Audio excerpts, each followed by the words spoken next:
Assalamualaikum warahmatullahi wabarakatuh. Selamat sore teman-teman semua yang sudah hadir di halal bihalal dari Gen Wirausaha RM Sinergi hari ini. Dan kembali lagi di sini barengan Angga Sawijaya, dan yang pastinya di session halal bihalal ini kita ada tamu ya, yang pastinya kita akan minta untuk berbagi cerita dan juga berbagi inspirasi dan juga berbagi pikiran ya dari perjalanan karir, dari progres revolusi. Karena di sesi kali ini kita punya tema how to adapt growth mindset dan juga revolutionize your business dari dua perspektif.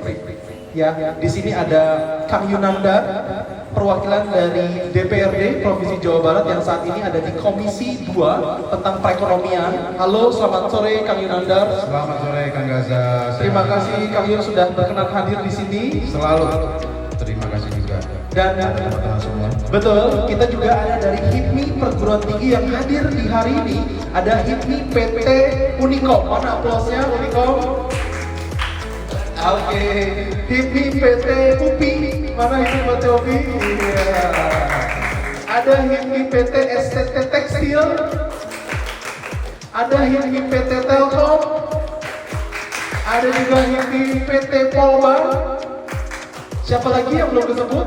Sudah semua ya sepertinya. Dan juga dari founders dan juga business owner yang terafiliasi dengan Gen Wirausaha. Ada Mbak Vika juga yang baru hadir, rempah-rempah dari Bogor, ada dari Bali, ada dari Surabaya, baik terafiliasi dari Gen Wirausaha maupun dari RM Inkubasi. Nah, bicara tentang bisnis, kita juga hadir tamu kita yang kedua, Kang Yun ya. Ada Kang Fardi Hanafi. Ya, selamat sore Kang Fardi. Selamat sore Kak Gasa. Kang Fardi Hanafi ini ketua 2 dari HIPMI Jawa Barat yang fokusnya di industri ekonomi. Betul? Keuangan dan juga perbankan. Nah, bisnisnya nanti juga akan diceritakan langsung sama Kang Fardi dan bagaimana Kang Fardi sendiri bisa berevolusi ya sampai di fase sekarang, bahkan mungkin 10 tahun yang akan datang akan berencana apa. Nah, Kang Fardi, mungkin saya akan berbicara dengan Kang Fardi dulu, nanti kita undang juga teman-teman yang hadir hari ini untuk menanyakan dan juga memberikan respon ya. Kang Fardi bisa ceritakan background Kang Fardi itu apa dan sampai hari ini jadi wirausaha di industri apa, itu seperti apa perjalanannya? Oke, jadi kalau background saya memang basis dari kuliah S1 maupun S2 itu di ekonomi. Dulu S1 saya ekonomi di Unpad dan S2 di Unpad juga ekonomi. Kemudian inline dengan jurusan saya, lulus fresh graduate, saya langsung bekerja juga di industri perbankan, yang mana otomatis itu relate juga dengan bidang ekonomi. Ya, sehingga dari situ muncul branding itu sebagai ekonomis gitu. Ekonom. Ya, nah itulah yang dan di sisi lain memang ekonomi itu menjadi menarik ya buat saya. Economic, banking, and finance itu menarik gitu karena itu juga termasuk mempelajari perilaku hidup manusia. Kemudian teknologi. Jadi semua elemen-elemen itu ada di dalam ekonomi. Karena ekonomi itu yang bisa menciptakan, teknologi itu bisa menciptakan efisiensi. Kemudian perilaku hidup manusia itu juga menciptakan posisi tawar, supply dan demand dalam ekonomi. Nah itu mungkin kurang lebih sedikit soal background saya. Oke, selanjutnya dari background tersebut, bisnis pertama kali dan sampai saat ini apa aja Kang Fardi? Oke, jadi memang dulu saya berkarir sebagai profesional di industri perbankan. Tapi memang passion sudah di wirausaha sejak kuliah. Jadi kita dulu suka jual macam-macam lah, apa aja dijual gitu. Ada teman-teman yang ibaratnya dulu saya kan kebetulan rumah juga dekat Palasari ya, kita bisa cari buku-buku buku-buku yang wajib dibeli gitu, yang di mana harga di Gramedia kan cukup jauh gapnya. Nah kita bisa justif lah kalau zaman sekarang gitu kan. Ya satu tip kita bikin, kemudian karena kebetulan saya sebelumnya SMA di Jakarta, jadi sudah tahu beberapa toko spare part mobil yang murah di Jakarta gitu. Jadi teman-teman kan di sini dan gapnya cukup jauh Bandung dulu. Jadi itu juga saya juga termasuk produk-produk yang saya tawarkan semasa kuliah gitu. Kemudian setelah jadi profesional, kenapa saya jadi pindah ke wira swasta? Sebenarnya ada momentum juga ya di mana waktu itu kita lihat bahwa peningkatan gitu ya karir gitu dengan teman-teman saya yang lulus dan yang berkarir sebagai pengusaha itu lumayan kerasa gitu gapnya, bahwa kita berkarir secara pertumbuhannya normal ya, kalau dengan usaha itu sangat eksponensial gitu. Nah di situ juga saya akhirnya memberanikan diri, kemudian awalnya saya masuk untuk memanfaatkan aset aja karena ada salah satu aset yang kita miliki dan itu saya upayakan untuk seproduktif mungkin gitu, sehingga konversinya bisa mendapatkan hasil yang lebih bagus, tepatnya properti waktu itu. Jadi zaman itu 2015 jadi coworking nomor 3 di Bandung kalau nggak salah. Jadi belum banyak ya karena itu orang sebut coworking aja pada nggak tahu gitu zaman itu. Nah kita bikin, kemudian disitulah terjadi banyak interaksi dengan teman-teman, khususnya yang masih muda-muda dengan ide-ide brilian. Kita ingin menciptakan juga produk dan akhirnya kebetulan pasangan saya juga dokter, jadi kita mencari satu terobosan produk apa yang bisa dihasilkan ya dokter, pastinya produk yang berhubungan sama medis ya. Nah setelah itu berkembang aja ide, ada kapitalisasi modal, kita melakukan penambahan aset gitu, kemudian kita lihat arah bisnis kemana, kita mulai menjadi semi investor kecil-kecilan lah gitu, tapi masih investor untuk usaha sendiri gitu. Jadi kita mulai geser industri ke A, ke B, ke C gitu, masuk ke industri kesehatan, masuk ke industri supply alat kesehatan, termasuk juga jasa kesehatan gitu. Setelah itu ya sampai dengan hari ini kita terus bertransformasi dengan berbagai jenis industri seperti itu. Nah, menarik sekali sobat wirausaha dan juga teman-teman HIPMI yang sudah hadir hari ini. Jadi bisa disimpulkan tadi key pointnya Kang Fardi Hanafi yang punya background bankir, tapi punya passion ya untuk akhirnya berwirausaha dari SMA. Dan saat ini kalau mungkin bisa di overview, usahanya Kang Fardi bergerak di industri kesehatan, baik itu klinik, laboratorium dan juga skincare ya, untuk distribusi atau untuk produk kecantikan. Dan juga yang kedua itu di bidang ekonomi ya, mungkin ya investasi ekonomi untuk skala kecil ya. Dan juga yang ketiga kita lagi perluasan untuk industri nikel ya gitu Kang Fardi ya. Nah itu dia perjalanan dari Kang Fardi secara basic dulu. Nah kita pertanyaan untuk Kang Fardi ya. Dari proses perjalanan itu tentunya ada beberapa industri yang tidak inline sebenarnya ya, kayak kesehatan, ke nikel, dan yang lainnya mungkin yang dilakukan. Apa saat itu triggernya? Apakah murni karena mungkin supply demand, di mana ada demand di situ akhirnya seorang Fardi akhirnya supply produk, ataupun ada hal-hal lain ya yang bisa dibilang karakter seorang entrepreneur itu harus seperti apa dari perjalanan proses itu? Ya betul, jadi kalau kita ngomong soal pengusaha ya, entrepreneur itu dia tuh kemampuan utama yang harus ada itu adalah manajerial, skill mengelola manusia gitu. Sehingga hal-hal yang berbau teknis itu kita bisa mencari expertnya gitu. Saya jelas nggak paham sama sekali tuh industri di bidang kesehatan kan, tapi kita bisa mencari orang yang punya expert di sana gitu.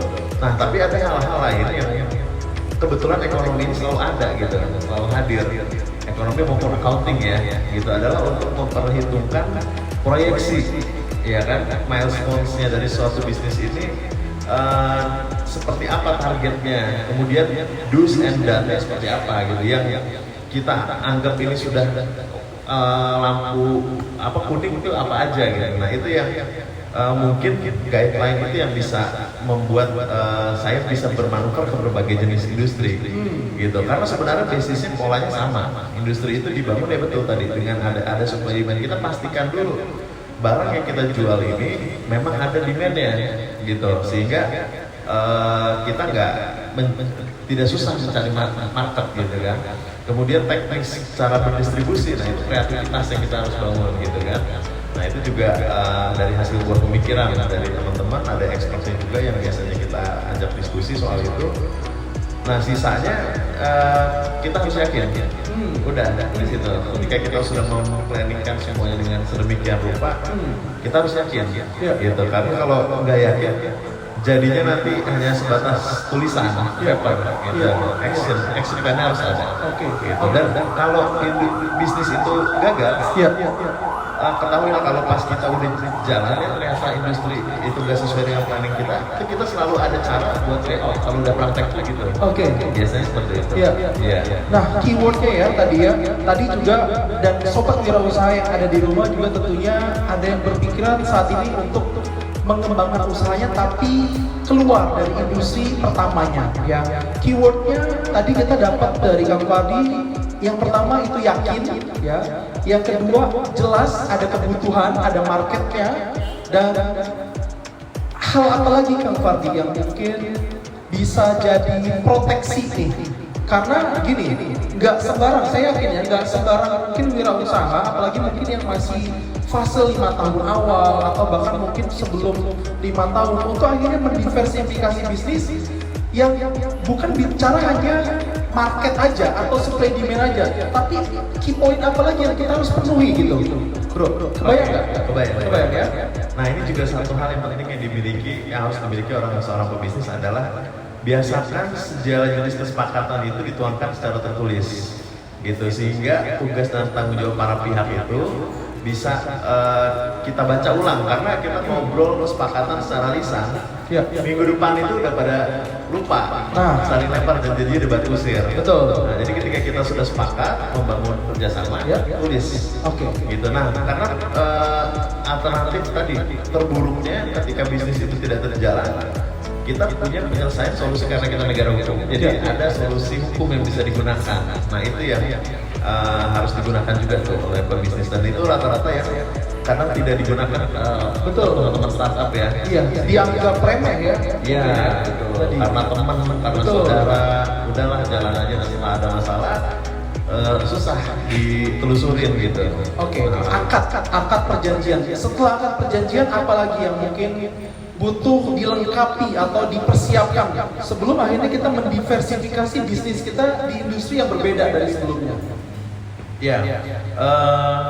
Sebenarnya itu sudah jadi tipping point ya. Ibaratnya setelah kita gong di tertulis itu kita udah enak loh jalannya. Nah yang perlu disiapkan berikutnya adalah kita kan sudah ciptakan proyeksi. Betul. Kemudian kita sudah punya tim. Nah, controlling pasti di fase bisnis berjalan atau controlling yang harus kita lakukan dalam mensepakati tadi job desk masing-masing pihak. Setiap pihak punya job desk A, job desk B. Nah itu ya fungsi controlling kita tetap harus ada di sana. Itu dia. Tadi ya keywordnya ya, tim ya, jelas timnya juga harus terkaderisasi terlebih dahulu mungkin ya, bro ya. Terdiversifikasi dan memang sudah ada delegasinya, baru mungkin keluar lagi ke industri yang berbeda. Betul. Itu jadi ada atau tanpa ada Fardi, bisnis yang pertama tetap jalan. Ya, tentunya ya, itu juga ya. Jadi itu yang perlu diingat ya teman-teman semua. Dan selebihnya bicara di capital, bicara di network ya. Mungkin yang akhirnya membantu untuk akhirnya teman-teman semua mau mendiversifikasi bisnis, lompat ke industri lain, itu harus dilengkapi dulu. Jangan jadi anak muda yang mungkin seperti Palu ya, asal ketemu paku itu dipukul aja ya, tanpa ada persiapan terlebih dahulu tadi. Ya itu poinnya, Kang Fardi. Oke, kita coba lihat atau tanya dari perspektif dari politikalnya ya, dan juga kebijakan-kebijakan yang tentunya sudah Kang Yunandar buat selama ini. Karena informasi teman-teman semua dan juga sobat wirausaha di rumah, Kang Yunandar sendiri sampai saat ini sudah di 2 periode untuk wilayah Kota Bandung ya, dapilnya Kota Bandung dan Cimahi di bawah dari Provinsi Jawa Barat DPRD. Kang Yun, kalau dari Kang Yun sendiri overview perjalanan transformasinya Kang Yun dari titik awal sampai saat ini, Apa triggernya dan seperti apa Kang Yun menyiapkan transformasi itu dari masa ke masa? Kalau cerita lengkapnya bisa setengah abad hampir sebenarnya. Karena usia saya hampir segitu ternyata saya pikir-pikir benar juga. Baru kepikiran ya. Tapi ternyata tadi apa yang ditanyakan itu saya hanya punya satu saja kuncinya. Nah, satu A-nya itu adalah passion. Itu. Jadi apapun bidang saya, awalnya saya kan semenjak mahasiswa sudah kerja. Di sebelum lulus sudah kerja, kemudian masuk sebagai konsultan IT gitu ya. Itu karena passion. Satu B-nya itu adalah kerja keras. Gitu. Jadi cuma satu tapi satu A passion, satu B kerja keras. Dan sampai sekarang itu saya jalani terus. Walaupun mungkin kelihatannya anggota dewan itu cuma duduk gitu ya. Makan sambil duduk gitu, bahkan ada yang ketiduran, main HP, tapi itu kerja keras. Ketika mencapai itu harus dilakukan. Dan itu sama. Jadi bicara menjadi pengusaha tadi saya sebagai konsultan IT, sekarang menjadi anggota DPRD, itu seperti membangun sebuah bisnis ternyata. Jadi tetap butuh passion di sana. Gak mungkin kalau kita nggak suka kerjaan itu kemudian bisa sampai puluhan tahun, kalau saya 2 periode begitu ya. Dan kemudian nggak mungkin tanpa kerja keras. Untuk membangun kepercayaan konsumen seperti membangun kepercayaan kepada konsumen, kepada klien. Bagaimana kita membuat produk yang memang fit dengan market gitu. Nah, saya membangun konstituen saya. Dilihat kalau istilah ini ya bisnisnya Kang Fadli paling paham segmen marketnya begitu ya, itu berdasarkan apa yang saya punya, apa passion saya tadi. Ketika awal dulu tahun 2014 saya menawarkan bagaimana industri kreatif, karena passion saya di sana waktu itu ingin membangun bagaimana misalnya anak-anak muda itu bisa memanfaatkan teknologi informasi untuk berbisnis. Kebanyakan gaul dengan yang membuat animasi waktu itu kan bagian dari industri kreatif ya, kemudian membuat film begitu.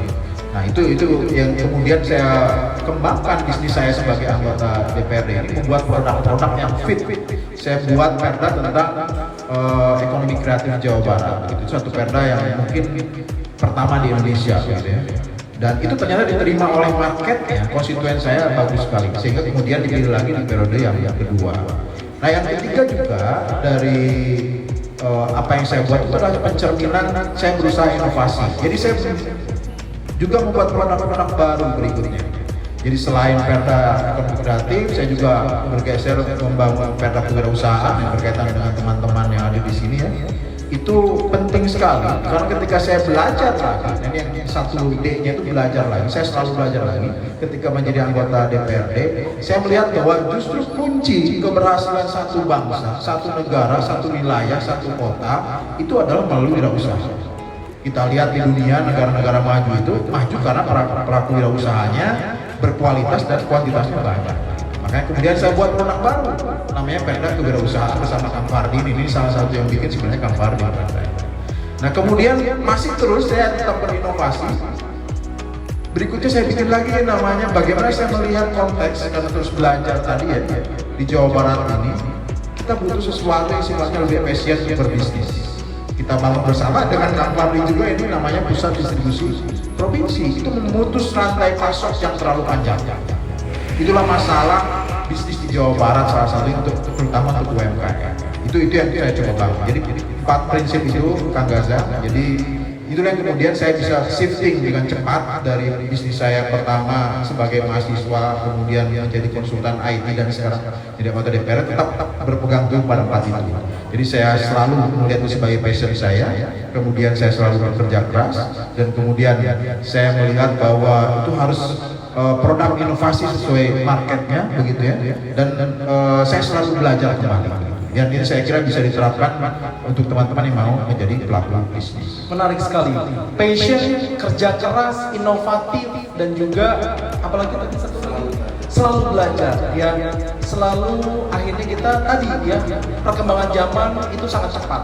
Bayangin kalau kita tidak bisa update dan upgrade live ya di sini. Dan tentunya kita juga invite buat teman-teman dari HIPMI Perguruan Tinggi untuk akhirnya memberikan pertanyaan ataupun respon, dan juga dari startup founders di Kota Bandung lainnya juga kita undang teman-teman semua yang punya pertanyaan. Dan silakan, ya ada yang mau bertanya? Silakan yang pertama dari Upi. Iya, silakan. Oke, Dava boleh dibantu mic-nya.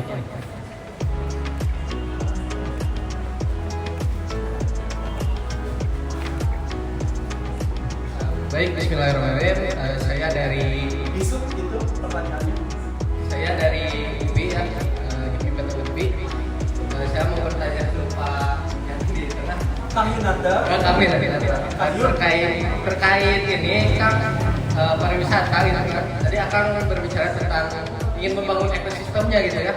Nah, yang saya lihat gitu, sebenarnya di Jawa Barat itu banyak sekali gitu potensi-potensi wisata yang harus dikembangkan gitu. Namun saya lihat dari segi sumber daya manusianya itu masih kurang gitu. Nah, apa mungkin dari pemerintah gitu, khususnya kan akan di DPR gitu, apa kebijakan apa yang sudah disiapkan gitu, menangani kesadaran setiap orangnya gitu terhadap kesadaran berwisatanya mungkin seperti itu. Karena jika sumber daya wisatanya maksudnya sumber daya manusianya itu unggul gitu, saya yakin pariwisata di Jawa Barat juga akan unggul gitu. Mungkin seperti itu untuk pertanyaannya. Oke, silakan Kak Linda. Ya. Jadi nilai uangnya nih, ini cerita dari BPS tahun 2019, pariwisata Jawa Barat itu terkait dengan nilai uang sekitar 200 triliun. Ini di uang ini mungkin baru Kang Fari nanti yang paling cepat ke sana. Tapi itu bisnis yang luar biasa. Nah, masalahnya tadi kan SDM, itu sekali. Nomor satu itu SDM. Intinya bagaimana mengelola SDM sama dengan mengelola bisnis. Kita nyari orang yang terbaik, orang yang tepat di posisinya, dan bagaimana caranya dia kemudian bisa berkembang. Begitu. Nah, tiga hal ini yang kemudian tidak bisa hanya mengandalkan pemerintah. Jadi harus seluruh stakeholder terkait, termasuk industri pariwisatanya. Pemerintah mungkin akan berkontribusi pada saat pendidikan, pelatihan, begitu ya. Tapi bagaimana kemudian itu di-maintain dalam bisnis, yaitu pemerintah tidak bisa ikut campur. Jadi kalau bicara kebijakan pemerintah terkait sumber daya manusia, mungkin itu di atas kebanyakan ya, di atas wewenang pemerintah provinsi. Artinya bicaranya mungkin harusnya dari kampus, itu wewenang pemerintah pusat, gitu ya. Tapi ada di provinsi misalnya SMK pariwisata, kita bicara bisa SDM-nya di sana. Cuman kuncinya sebenarnya satu kalau menurut saya, bagaimana orang-orang SDM ini paham dengan bisnis itu. Jadi marketnya harus dipahami, kemudian karakter bisnisnya harus dipahami, peluang bisnisnya ke depan harus dipahami. Itu yang harus kita siapkan. Nah, kemudian itulah sebabnya tadi saya sampaikan saya sedang mencoba membangun satu konsep kebijakan jangka panjang yang bentuknya peraturan daerah tentang pariwisata. Di dalamnya nanti akan bagaimana mendorong para pelaku usaha, baik pemerintah, kemudian juga pemerintah daerah, kemudian juga bahkan sampai tingkat desa, untuk mulai mempersiapkan SDM ini bersama-sama. Itu yang paling penting. Bahkan tapi memang berikutnya ada satu hal yang lebih penting lagi, juga harus diperhatikan oleh pemerintah khususnya. Kalau SDM ini masalah semua. Untuk pemerintah ini bagaimana mengarahkan agar yang namanya bisnis pariwisata itu betul-betul menjadi bisnis bersama. Karena selama ini tidak banyak orang yang berbisnis pariwisata di Jawa Barat. Ini masalahnya. Nah, bagaimana caranya sampai tingkat desa? Nah, kemudian saya bikin satu lagi peraturan daerah itu tentang desa wisata. Supaya apa? Sampai segmen masyarakat yang paling rendah pun, yang paling pelosok pun mau berbisnis. Itu yang paling penting sesungguhnya. Sehingga apa? Sehingga nanti yang namanya semangat untuk berbisnis pariwisata menjadi bagian dari kehidupan rakyat Jawa Barat. Kalau setengah-setengah, saya kira tidak akan berhasil. Kita harus contoh Bali yang luar biasa sekali dalam pariwisata. Mereka menjadikan pariwisata itu adalah kehidupan dan bisnis setiap orang. Nah, kalau bisa begitu. Dan itu kemudian menyelesaikan apa? Banyak sekali yang bisa diselesaikan pariwisata. Pertama, pengangguran. Di Bali itu di bawah 1% sebelum pandemi pengangguran. Kemiskinannya di bawah 2%. Luar biasa. Bandingkan dengan Jawa Barat, kita masih punya pengangguran terbesar di Indonesia. Kita masih punya kemiskinan di atas 7% sekarang begitu. Jadi masih jauh. Kenapa? Karena tadi kita belum betul-betul berbisnis pariwisata. Kira-kira begitu. Oke, pertanyaan kedua silakan langsung. Silakan, ada yang mau? Silakan. Oke. Bismillahirrahmanirrahim. Terus Perkenalkan, saya Fadil dari PT Unicom. Pertanyaan sederhana saya adalah berbicara pada hari ini, terutama untuk rekan-rekan mahasiswa gitu ya, untuk menjadi pengusaha itu udah menjadi tujuan gitu atau cita-cita gitu. Nah, cuma yang jadi problematikanya adalah banyak yang punya niat, tapi ketika memulainya itu ada rasa malas, ada rasa kayak enggan untuk melaksanakan dan sebagainya. Nah, gimana sih caranya untuk rekan-rekan dari para mahasiswa ini bisa mau untuk bergerak? Terus yang kedua, ketika mereka menghadapi masalah, bagaimana mereka itu bisa apa istilahnya tetap fighting untuk melanjutkan usahanya seperti itu. Mungkin seperti itu pertanyaannya. Terima kasih. Oke, makasih tadi dari IMI PT mana? Unicom. Ya. Jadi hakikatnya itu sebenarnya jadi pengusaha itu adalah cara kita untuk bisa menyelesaikan suatu masalah, gitu. Jadi pengusaha yang hebat, yang besar, itu dia bisa menjadi problem solver. Kayak katakanlah Gojek itu bisa sampai sebesar itu karena dia bisa menyelesaikan masalah, gitu, membuat hidup orang lebih efisien. Yang tadinya mager gitu kan bisa difasilitasi, kemudian yang tadinya ada uncertainty dari sisi tarif ojek dulu kan asal tembak tuh, kita naik dulu beda-beda tuh, ojek sampingan aja bisa beda harganya gitu kan. Tapi dengan adanya sistem dia bisa menyelesaikan masalah-masalah itu. Jadi kalau pengusaha menghadapi masalah dan menyerah, ya itu udah dipastikan apa ya, jadi nggak boleh, itu udah hal yang nggak boleh dilakukan sama sekali pengusaha. Karena pengusaha aja dia menjadi pengusaha itu adalah untuk menyelesaikan suatu masalah, gitu. Ketika dia menyelesaikan suatu masalah, ada harganya di situ. Nah disitulah bisnisnya, gitu. Jadi kalau tadi kita ngomong supply demand itu dari sisi kita katakan ekonomi ya, artinya dari nilai dari bentuk transaksinya. Tapi kalau kita ngomong hal yang lebih dalam, gitu, rohnya si pengusaha itu adalah roh untuk menyelesaikan masalah. Gitu, ada kebutuhan ini kita fasilitasin, ada masalah ini kita solusikan. Itulah yang dilakukan oleh pengusaha dan itu yang dijual oleh pengusaha. Makanya COVID atau apapun itu, ya kita nggak usah ngomong COVID lah, karena katakan ada beberapa virus komputer yang ternyata yang ngebuat itu adalah si pemilik antivirusnya, gitu kan. Nah itu bukan bukti contoh ya. Jadi maksudnya artinya pengusaha itu dia tahu masalahnya apa dan dia tahu solusinya apa. Oke, aplaus dong buat kita semua.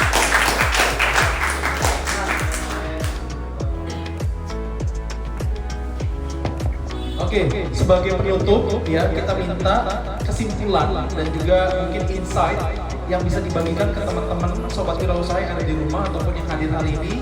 1 menit statement pesan ataupun insight dari Kang Fahmi dan juga Kang Dio. Silakan Kang Fahmi.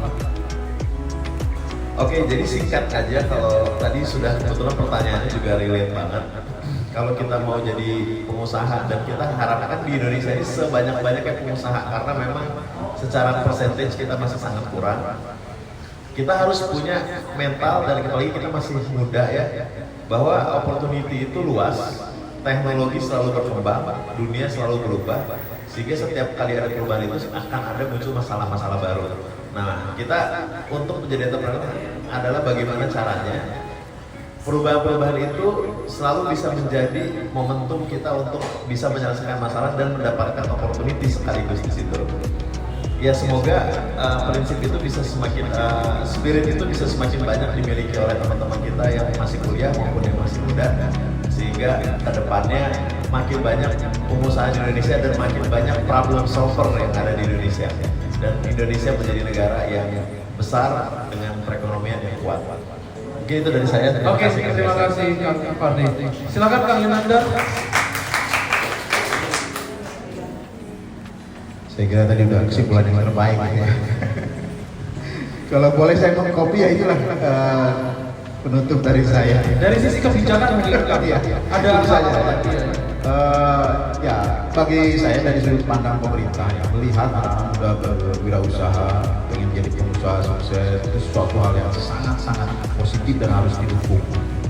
Jadi, tapi juga sebaliknya, saya melihat bahwa seharusnya para pengusaha muda juga itu bisa memberikan satu insight kepada pemerintah. Saatnya yang muda yang bicara bahwa sebenarnya kebutuhan itu apa. Karena kadang-kadang ini nggak nyambung antara kebijakan dengan apa yang dibutuhkan. Jadi saya berharap teman-teman muda ini juga berani menyampaikan apa sesungguhnya yang terbaik untuk para pelaku wirausaha muda ini sekarang. Itu yang bisa saya sampaikan. Semoga itu yang nanti kita bisa bangun satu konsep atau ekosistem wirausaha Jawa Barat yang jauh lebih baik lagi. Oke, itu dia. Aplaus buat kita semua. Baiklah, terima kasih Sobat Wirausaha yang sudah menonton tayangan ini. Saya Angga Suwijaya dan teman-teman semua di sini mewakili. Terima kasih. Sampai jumpa di program selanjutnya. Terima kasih Kang Inanda dan juga Kang Fandi.